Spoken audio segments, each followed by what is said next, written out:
L'attention et le soin aux plus pauvres a été le premier souci du père de Montfort. Il vécut toute son existence pauvre au milieu des pauvres. Il voyait en eux le Christ lui-même. S'occuper des pauvres, c'était donc honorer le Christ. La passion pour les pauvres, ça vient d'abord, comme on peut imaginer aussi, de sa profonde relation avec Dieu. Le père de Montfort a trouvé un jour un pauvre, un gueux qui était par là, malade. Bon, il l'a pris sur ses épaules. Il l'a amené où? Là où il logeait. Il a frappé et puis il a dit simplement « Ouvrez à Jésus-Christ ». Voilà. Pour lui, le pauvre, c'est Jésus-Christ. Une fois prêtre, il a été invité plusieurs fois par ses parents pour partager un repas. Il était très occupé, mais un jour il accepte. Il accepte à une condition, de venir avec mes amis. Mais entre-temps, il ramasse, il récolte tous les pauvres et les clochards. Il arrive avec eux. La famille reste touchée. Celui qui est le plus abandonné, qui est donné jusqu'au bout, c'est l'image de Jésus-Christ telle qu'on doit la voir, celui qui donne sa vie, celui qui a tout donné, celui qui est le pauvre parmi les pauvres. Et donc il était toujours prêt, pas seulement à aider les pauvres, mais aussi à stimuler, susciter aussi la solidarité autour de lui. Comme par exemple lors de ses missions, où le père de Montfort exige que les chrétiens nourrissent les pauvres de la paroisse.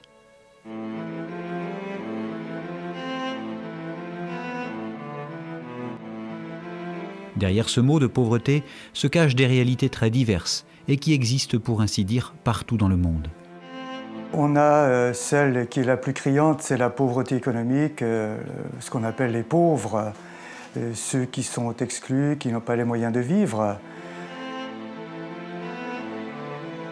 Il y a bien une pauvreté qui est criarde, celle intellectuelle, des enfants des zones reculées, dans des villages où j'ai été en mission.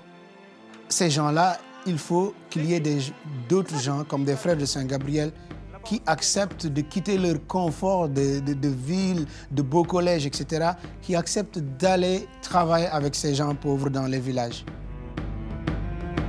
Et il y a la pauvreté de l'isolement. Les personnes qui vivent seules, c'est aussi une autre forme de pauvreté.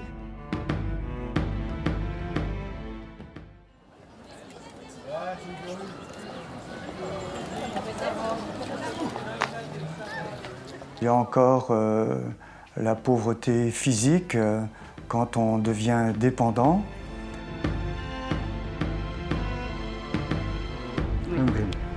Il aime lire les livres du père de Montfort. Il y a la pauvreté spirituelle qui est encore autre chose et qui est assez répandue aussi aujourd'hui.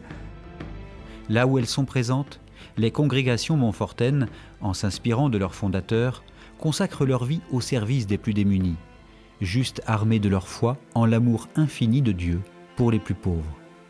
Nous avons besoin de quelque chose, nous cherchons quelque chose dans ce monde d'aujourd'hui. Il y a quelqu'un qui peut t'aider à régler ces problèmes-là. C'est Dieu. Son message n'est pas has-been, il n'est pas dépassé. Il y a une richesse qu'on peut trouver encore chez Dieu.